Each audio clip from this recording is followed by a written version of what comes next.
Segregación versus inclusión. ¿Qué es la segregación? La segregación es la separación o marginación de un grupo social por razón de su sexo, raza, cultura o ideología. En este video hablaremos sobre las reformas a la educación en Latinoamérica a través de la historia y cómo han afectado a la sociedad. ¿Han sido realmente inclusivas estas reformas? A lo largo de la historia de nuestra región se han realizado diferentes reformas, agrupadas en tres. El primero, enmarcado en la Constitución de los Estados Nacionales, el segundo, durante la década de los 60 y el tercero, en los 90.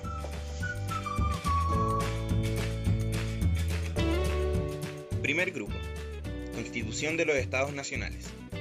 A principios del siglo XIX, las diferentes colonias españolas en América comenzaron a emanciparse, y así dejaron de depender de la corona.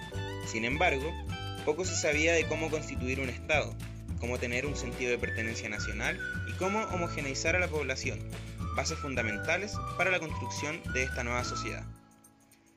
Esta reforma estuvo enfocada principalmente en estos tres ejes, pero ¿cómo se desarrolló este cambio? Principalmente se apuntó a dos focos. El primero de ellos pretendía fortalecer la incipiente educación primaria, para así crear un sentido de nacionalidad y pertenencia a esta nueva patria, además de homogeneizar culturalmente a la población, mientras que el segundo pretendía formar a la nueva élite que pasaría a ser la nueva clase de dirigentes, fortaleciendo así la educación secundaria y la universitaria. Esta reforma pareciera ser muy bonita, pero todo tiene su lado oscuro. Esta reforma segregó a las sociedades latinoamericanas. Segregación 1. El segundo foco de la reforma, el cual pretendía formar a los nuevos dirigentes, claramente segregaba a quienes no habían tenido la oportunidad de educarse previamente, haciendo así que la misma clase privilegiada tuviera el beneficio de poder ser la futura gobernante de la nación. Segregación 2. La idea de socializar a la población a través de la educación fue asumida por el sector ilustrado, quienes después impulsarían la Ley de Educación Primaria Obligatoria. Por falta de recursos, y luego de casi un siglo, los países con mayor expansión de escuelas solo lograron que de un 50 a un 70% cursara educación primaria. Por lo tanto, nuevamente las clases menos privilegiadas quedaron fuera del sistema. Segregación 3. Luego de los movimientos de emancipación nacional con los conquistadores, se dio lugar al debate para la definición de un contenido general capaz de culturizar equitativamente a la población. Pero figuras como la Iglesia y la gran cantidad de población indígena en algunos países fundaron sus propios espacios en donde se profundizarían los contenidos para ellos más relevantes.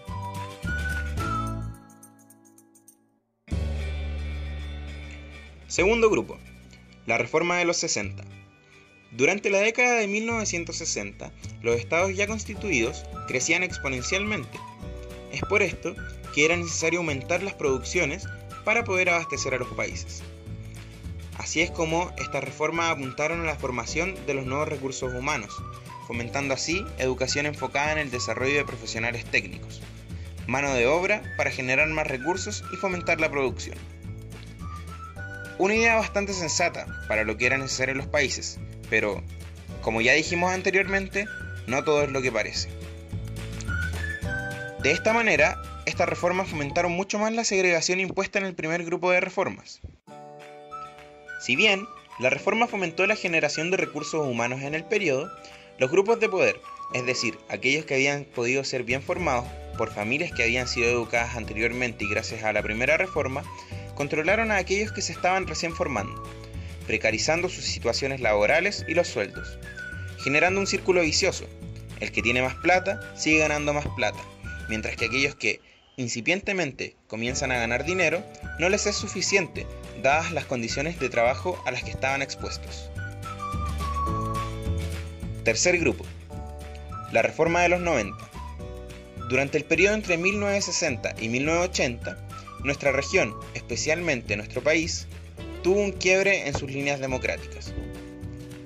Los países sufrieron golpes de Estado, los cuales congelaron el avance hacia un sistema educacional más inclusivo.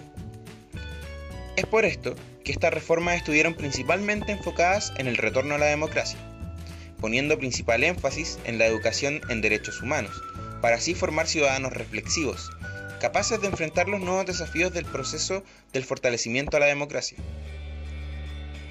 Nuevamente, y al igual que en los otros dos grupos, la reforma era positiva, ya que fomentaba el pensamiento crítico en los estudiantes, teniendo todos una misma línea en común.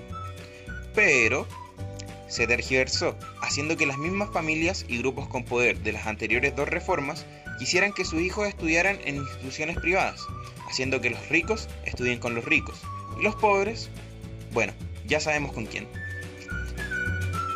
Hoy tenemos un nuevo desafío por delante. En mayo de este año, la presidenta de nuestro país promulgó la llamada Ley de Inclusión, esa que termina con el lucro, la selección y el copago. Pero, dada la realidad nacional, ¿crees tú que la Ley de Inclusión es efectiva?